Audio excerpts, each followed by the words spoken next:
bansang Amerika, nagunahan ang mga brides sa pagbili ng mga bagsak presyong gown. Akala mo yung mga nasa karera sila nang buksan na ang shop. Pili rito, sukat doon, at mahigit 2,000 ang gown. Yung iba, tinutulungan pa ng kanilang mga nanay o nobyo para makapili. Sa tindi ng agawan, meron tuloy na sasaktan. Tao ng bargain po yan ang shop sa Atlanta na tinaguriang Running of the Brides. 6 na buwang pinaghandaan ng Canadian boxer na si Lisa Brown ang bakbakan nila ni Ana Hulaton. Ito ang unang beses na lalaban si Brown sa kanyang bansa. Mula sa Toronto sa Canada, nakatutok si James Velasquez. It's locked in, huh? Sa loob ng kanyang 10 taong professional career, nakilala ang Canadian boxer na si Lisa Bad News Brown bilang isang road warrior. Lahat kasi ng laban niya ginanap sa labas ng Canada. Ito raw ang nagsilbing hamon at inspirasyon sa kanya para maging mapangis sa ibabaw ng ring, ang talunin ng kanyang kalaban sa teritoryo nito at patahimigin ang mga taga-suporta nito. Ang kakaibang tapang na ito ang dahilan kung bakit siya binansagang bad news para sa mga makakabakbakan. Kaya kahit nalaban siya sa harap ng kanyang mga kababayan dito sa Canada, iisipin pa rin daw niyang dehado siya sa suporta. I think it's about time we get the recognition, and it's been in my hometown. It's on my turf. You know, she's coming in as the hurricane, but after the hurricane, what do you get? Bad news, right? So, you know, when I got that call to fight Anna, I was excited. Sa loob ng 6 na linggo, 80 round na sparring laban sa 10 sparring partner ang tinapos si Brown para paghandaan ang makakalabang Pilipina na si Ana the Hurricane Hulaton. Mataas ang respeto ng kampo ni Brown para sa IBA at WBO Women's Super Bantamweight Champion na si Hulaton na kinikilala bilang pinakamahusay na bata mandirigma sa women's boxing. Pero kumpiyansa silang di makukuha ni Hulaton ang WBA Women's Super Bantamweight title ngayong linggo. Our training was great. Like, Lisa's a workhorse. I don't have to push her to go out and do anything. She's always like, on me, let's go, let's go. 6 na linggong pagsasanay para sa 10 round ng boxing para sa isang pagkakataon na makilala sa buong mundo. Magkakaroon ba ng bagyo sa loob ng ring o magkakaroon ng masamang balita para kay Ana Hulaton? Kung si Lisa Brown ang tatanungin, magugulat daw ang buong mundo ngayong linggo. I'm gonna go out there and showcase my skills, show the world what I'm all about, the road warrior, and I'm confident.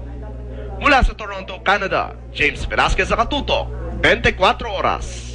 Si Mel Tiangco, ang inyong kapusong totoo.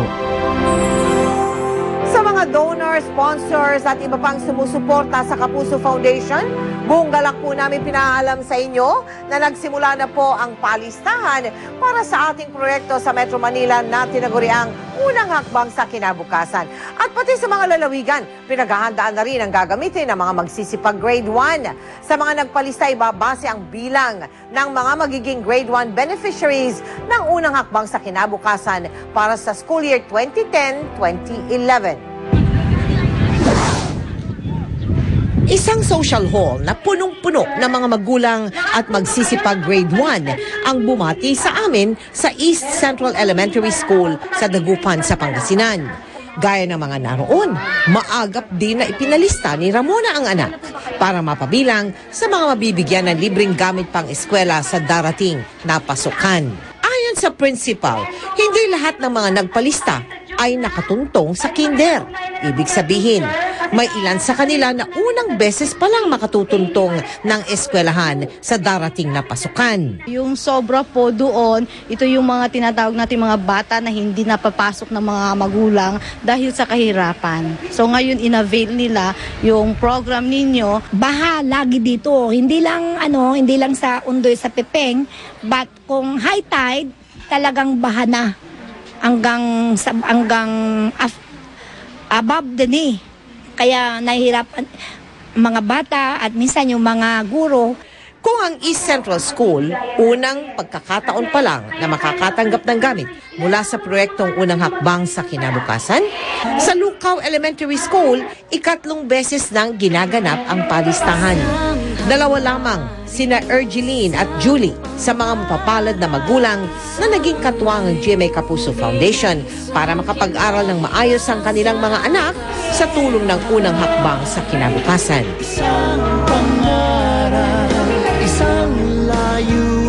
Mga magulang Magmagulang, mahalagang ipalista ang inyong mga anak na magsisipag grade 1 para sa unang hakbang sa kinabukasan.